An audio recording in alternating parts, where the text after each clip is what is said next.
A Austrália decide que Google não é responsável por hiperlinks, por Joshua Berton. Em fevereiro, escrevi sobre algumas reviravoltas notáveis na lei de mídia australiana, que é onde grande parte do mundo ocidental tem procurado ideia ultimamente. Uma delas era ameaçadora para empresas de notícias e outras publicações online porque ameaçava a unidade atômica fundamental da internet, o link. O processo chamado Defteros versus Google debateu sobre um site poderia difamar alguém sem escrever nada sobre eles, ou mesmo saber que eles são. Bastava simplesmente vincular outra página de web que contém conteúdo difamatório.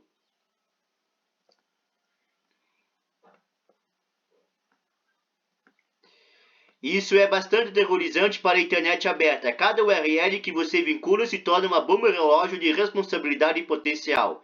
Por isso, foi um pouco impressionante quando a Suprema Corte de Victoria endossou essa decisão no verão passado, determinando que o Google devia a um advogado de Melbourne $40 mil por incluir um artigo de um jornal australiano e seus resultados de busca. Bem, temos uma boa notícia. O Supremo Tribunal da Austrália acaba de reverter essa decisão, dizendo que a disponibilização de um hiperlink no resultado da busca apenas facilitou o acesso do artigo e não foi um ato de participação no processo bilateral de comunicar o conteúdo desse artigo a um terceiro. Mas os links ainda não estão fora do perigo. Essa disputa começou curiosamente do crime organizado de Melbourne entre 1998 e 2010. Houveram 32 assassinatos de figuras do submundo em Melbourne, produto de uma guerra interna entre grupos com nomes como Che Benored Society e Che Sunshine Crew. Um advogado chamado George Defteros ao muito representa figuras clandestinas. Em 2004 foi preso e acusado junto de seus clientes de conspirar para assassinar um líder de gangue rival.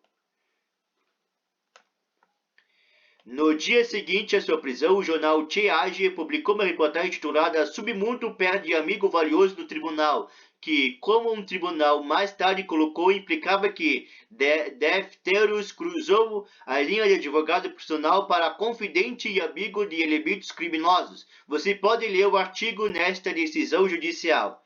Ainda podemos vincular a decisões judiciais, não podemos?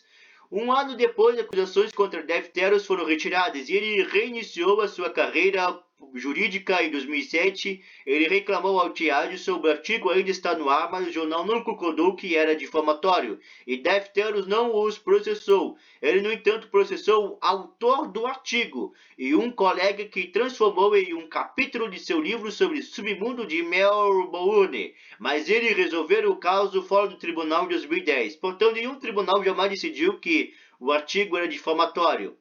O avanço rápido para 2016, quase 12 anos depois da publicação do artigo Tiage, um advogado que trabalha para Defteros pediu formalmente ao Google para remover a reportagem de seus resultados de busca escrevendo: Em 2007, o tema desse artigo, o Sr. George Defteros processou a editora por difamação nos tribunais de justiça de Victoria, Austrália. O artigo foi considerado difamatório e a editora resolveu a questão pagando uma quantia de acordo confidencial. Era um tema do acordo que o artigo fosse retirado da internet. Há muitos problemas com tudo isso, Defteros. Não havia processado o Tiage. O artigo não foi considerado difamatório nos tribunais victorianos. Austrália. Na verdade, é por isso que ainda estavam online mais de uma década depois. O Google respondeu solicitação pedindo uma cópia da ordem judicial que a declarou difamatória. O advogado de Defteros respondeu que não havia ordem judicial por causa do acordo confidencial, mas que o Tiage admitiu que o artigo era difamatório e concordou em removê-lo.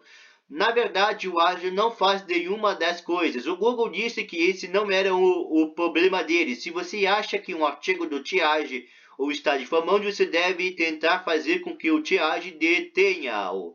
Se o Tiage decidir removê-lo ou se o tribunal ordenar, o Google pode removê-lo de seus resultados de pesquisa. Defteros voltou ao tiragem, mas o jornal ainda manteve a reportagem online. Depois de mais alguns meses, Deftero processou Google, não só pelo antigo tiragem, mas também por outro conteúdo na web contra o qual Deftero se opôs, incluindo um artigo na Wikipedia. E 3 semanas depois, o jornal finalmente derrubou a reportagem.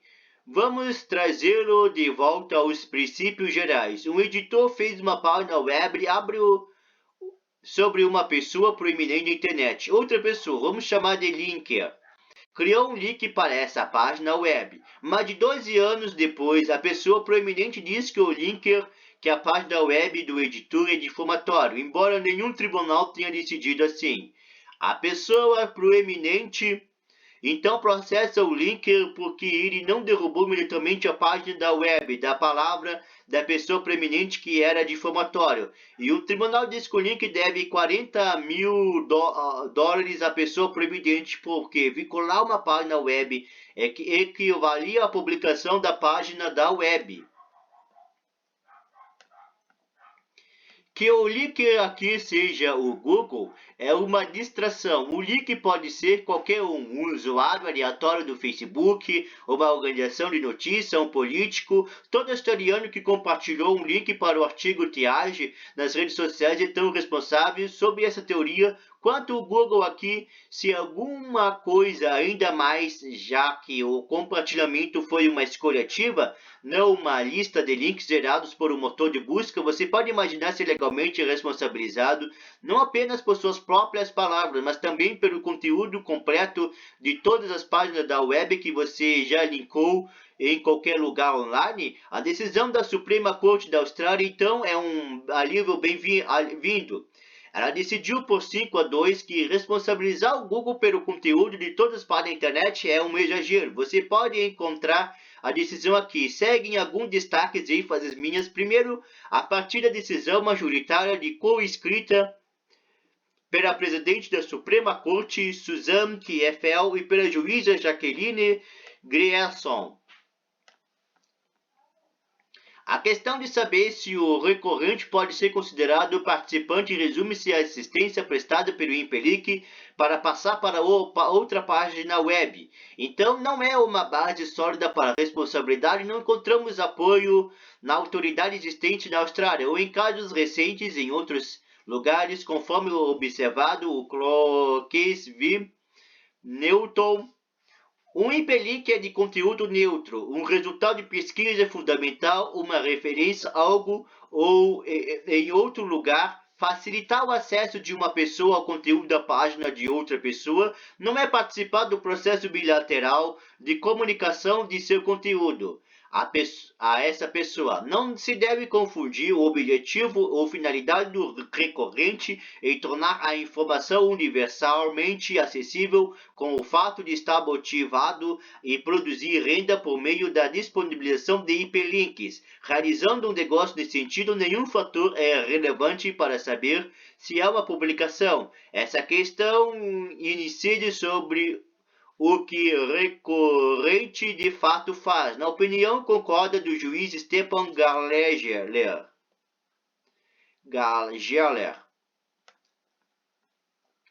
A conclusão do juiz principal de que o Google era um editor que foi confirmado pelo Tribunal de Apelações baseou da proposição ampla e necessariamente aplicável aos resultados de todas as pesquisas do Google, de que a inclusão de um hiperlink em um resultado de pesquisa é suficiente para que o fornecimento do resultado da pesquisa represente uma participação ativa e voluntária do Google do processo pelo qual o assunto referenciado no hiperlink é publicado para um usuário no mecanismo de pesquisa do Google. Sua Excelência disse que o fornecimento de um resultado de pesquisa com hiperlink é fundamental para a comunicação do conteúdo da página web ao usuário, que o mecanismo de pesquisa do Google presta assistência à publicação do conteúdo de uma página web do site do usuário de dispositivo, permitindo que o usuário insira uma consulta de pesquisa e alguns cliques depois não posso aceitar uma proposta dessa amplitude. Gallagher também cita o advogado australiano de mídia Matthews Collins em sua opinião. Os hiperlinks são as sinapses que conectam diferentes partes da rede mundial de computadores. Sem hiperlinks, a web seria uma biblioteca sem catálogo, cheia de informações, mas sem meios seguros de encontrá-las. Quase todas as páginas da web contêm informações com hiperlinks de modo que o conteúdo seja infinitivamente conectado a outro conteúdo. Os juízes Jamie Edelman e Simon Stewart também foram coautores de um acordo. Eles são bastante duros, apropriadamente, na minha opinião, com as declarações iniciais do advogado de Defteros ao Google. Cada assunto ia acima era falso. O advogado respondeu com mais falsidades. Mais uma vez, nada disso era verdadeiro, era verdade. Dado que o mecanismo de busca do recorrente deve percorrer trilhões de páginas da web em bilhões de vezes por mês, o recorrente não terá conhecimento real do conteúdo dessas páginas, salvo em circunstâncias excepcionais.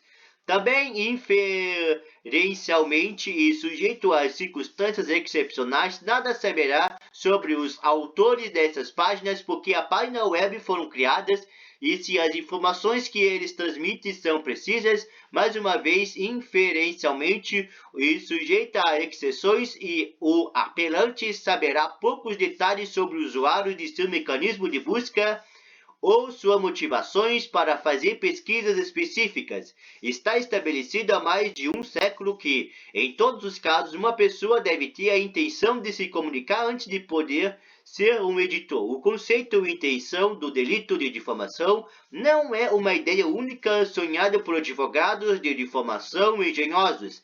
Tem exatamente o mesmo significado que a intenção em outros delitos de responsabilidade objetiva, como invasão de propriedade, violação de bens ou cárcere privado. Intencionar algo é intervir no mundo para trazer uma consequência escolhida.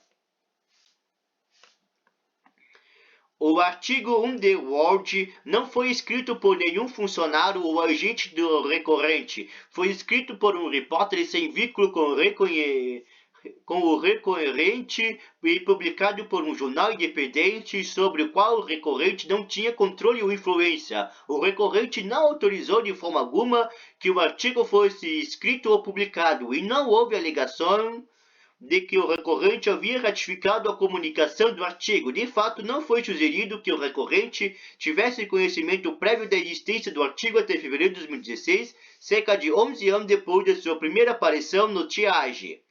Mas também houve opinião dos dois juízes que decidiram contra o Google, Patrick Keane e Michelle Gordon. Ambos argumentam que o Google, legalmente falando, publicou o artigo no Triage ao incluí-lo em um mecanismo de busca e, portanto, é responsável por seu conteúdo. Keane.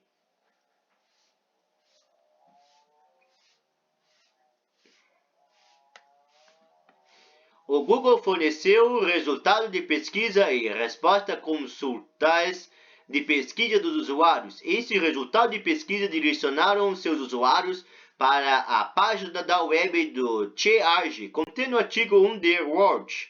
Através dos hiperlinks fornecidos pelo Google, os usuários foram habilitados a ter acesso direto e quase instantâneo ao artigo 1 de Word.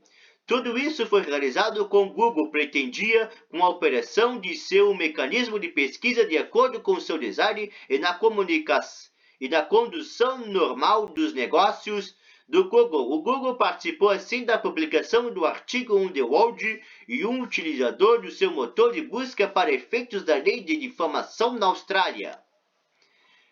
Pessoal, eu tô com preguiça de ler o resto, entendeu, pessoal? Porque olha aqui o tamanho do artigo, é grande esse artigo aqui, pessoal. E eu tô com preguiça de ler o resto. Capaz que eu vou perder meu tempo para ler o resto. Eu tô com preguiça de ler o resto, entendeu, pessoal?